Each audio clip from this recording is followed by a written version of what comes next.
Durante siglos, en las afueras de la antigua Segovia, un lugar permaneció en silencio observando el paso del tiempo. Oculta entre las laderas del Valle de Clamores se encuentra una de las huellas más desconocidas de la ciudad, la necrópolis judía. A simple vista, parece un paraje más, pero bajo las rocas todavía descansan enterramientos con más de 500 años de antigüedad, algunos de ellos jamás excavados. Hoy vamos a recorrer la historia, los misterios y las leyendas que rodean este antiguo cementerio sefardí, un lugar donde gran parte del pasado sigue aún enterrado. La presencia judía en Segovia se pierde en un pasado difícil de precisar. Algunos indicios apuntan incluso a época romana, y se ha relacionado a esta comunidad con referencias tempranas en el Concilio de Urbino, del siglo XIV. Sin embargo, la historia documentada permaneció en silencio durante siglos, como si el rastro se desdibujara entre la propia ciudad.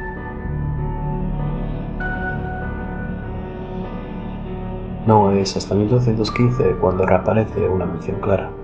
En ese año, el obispo Giraldo promulgó un interdicto en el que censuraba los juegos y apuestas entre judíos y cristianos. En la parroquia de San Miguel, en pleno corazón de Segovia, ese documento refleja una convivencia cotidiana entre ambas comunidades, lo que sugiere que la presencia sefardí en Segovia era anterior y probablemente consolidada desde tiempos atrás.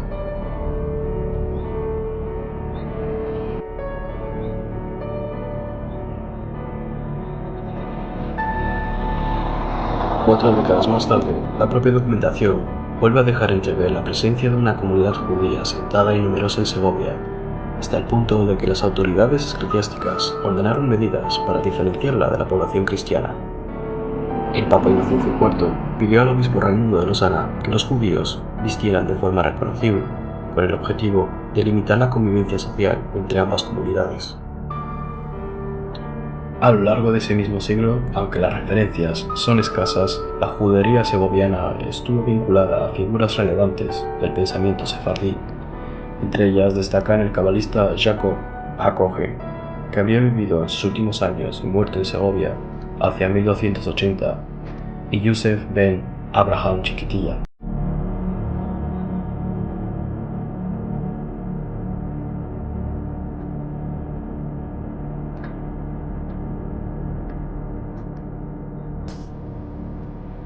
El verdadero cambio llegó en 1412 con las leyes de Ayllón, que alertaron por completo la forma de vida de la comunidad. Por primera vez en Segovia, los judíos fueron obligados a concentrarse en un espacio concreto, rompiendo una convivencia anterior mucho más dispersa y cotidiana. La nueva judería quedó situada entre la actual Plaza de la Merced y la Puerta de San Andrés.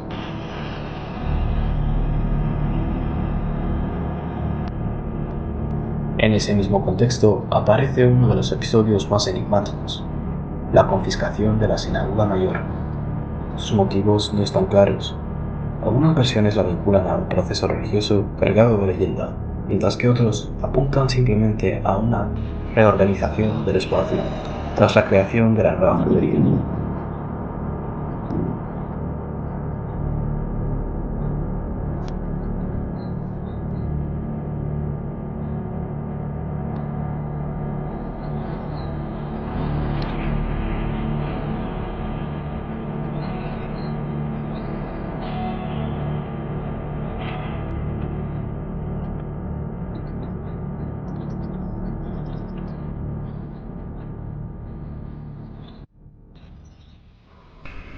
Todavía se conservan tumbas excavadas en la roca, muchas de ellas antropomorfas, junto a cámaras funerarias talladas directamente en la piedra.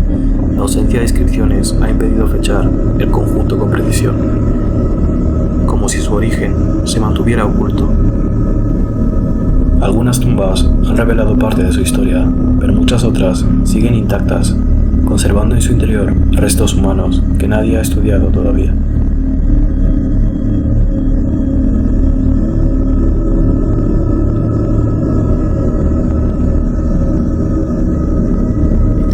Concretamente, esta fue la tumba que más llamó mi atención, y es evidente por qué, solo hay que ver su tamaño.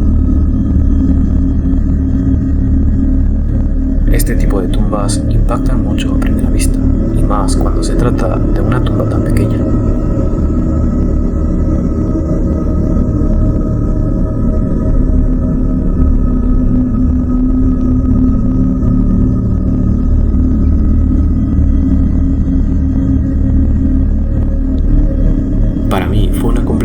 sorpresa a la hora de captar estas imágenes.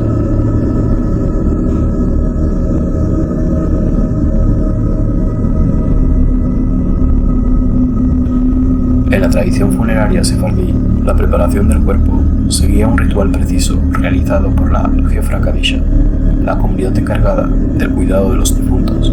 El cuerpo era cubierto con mortajas blancas, llamadas tajrijim, y en el caso de los varones se añadía el talit, el manto de oración. Podemos apreciar que se conservan tumbas excavadas en la roca y algunos enterramientos en cuevas, una tipología menos habitual y extraña dentro de la necrópolis sefardí, vestigios que han sobrevivido al paso del tiempo como un recuerdo silencioso de una presencia que permanece bajo la superficie.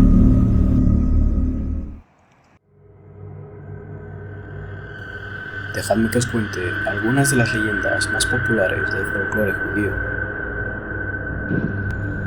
No existe ninguna leyenda que afirme que esta necrópolis está embrujada, pero según el antiguo folclore judío, lugares como este eran considerados el lugar de almas errantes, los dibuk y entidades invisibles conocidas como shedim o mazikim. No hay pruebas de que habiten aquí, pero al caminar entre estas tumbas con siglos de historia es fácil entender cómo nacieron estas creencias. El dibuk es el espíritu de una persona fallecida que no encuentra descanso y posee el cuerpo de un vivo. Según la tradición, suele tratarse de un alma atormentada por pecados o asuntos pendientes. Se creía que hablaba a través de la víctima y solo un rabino experto podía expulsarlo mediante un exorcismo. Lo más inquietante no era su aspecto, sino el lugar donde había echado raíces. Bajo él descansaban las antiguas tumbas judías. Quizá solo sea una coincidencia, o quizá el tiempo convirtió este árbol en el último guardián silencioso de quienes fueron enterrados allí hace siglos.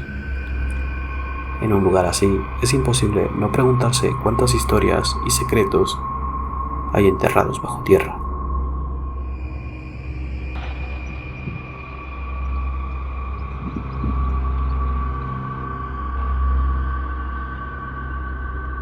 Los shedim son criaturas sobrenaturales a medio camino entre humanos y demonios.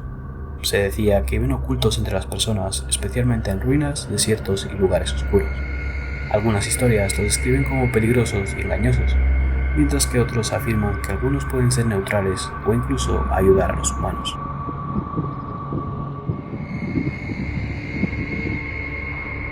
Muchos asocian este lugar con sucesos paranormales, mientras que algunos dicen haber visto siluetas por la noche o formas extrañas, otros dicen haber escuchado ruidos extraños o incluso llantos. Todo esto se intensifica mucho más cuando llega la noche.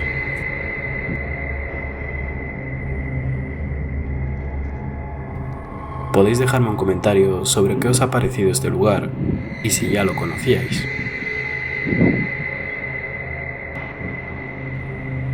Espero que os haya gustado el contenido de este vídeo. Si os ha parecido interesante, dejad un like y suscribiros a mi canal. Soy nuevo en esto y os prometo que os traeré vídeos mucho mejores y mucho más interesantes.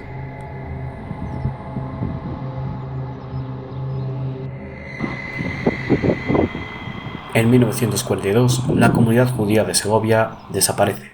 El Edicto de Granada obliga a miles de judíos a elegir entre convertirse al cristianismo o abandonar la ciudad. Muchos marchan hacia Portugal, el norte de África o el Imperio Otomano. Otros se quedan, pero ocultan su fe. Nadie sabe quién fue el último judío que abandonó Segovia. Lo que sí sabemos es que aquel año puso fin a una comunidad que había vivido aquí durante siglos.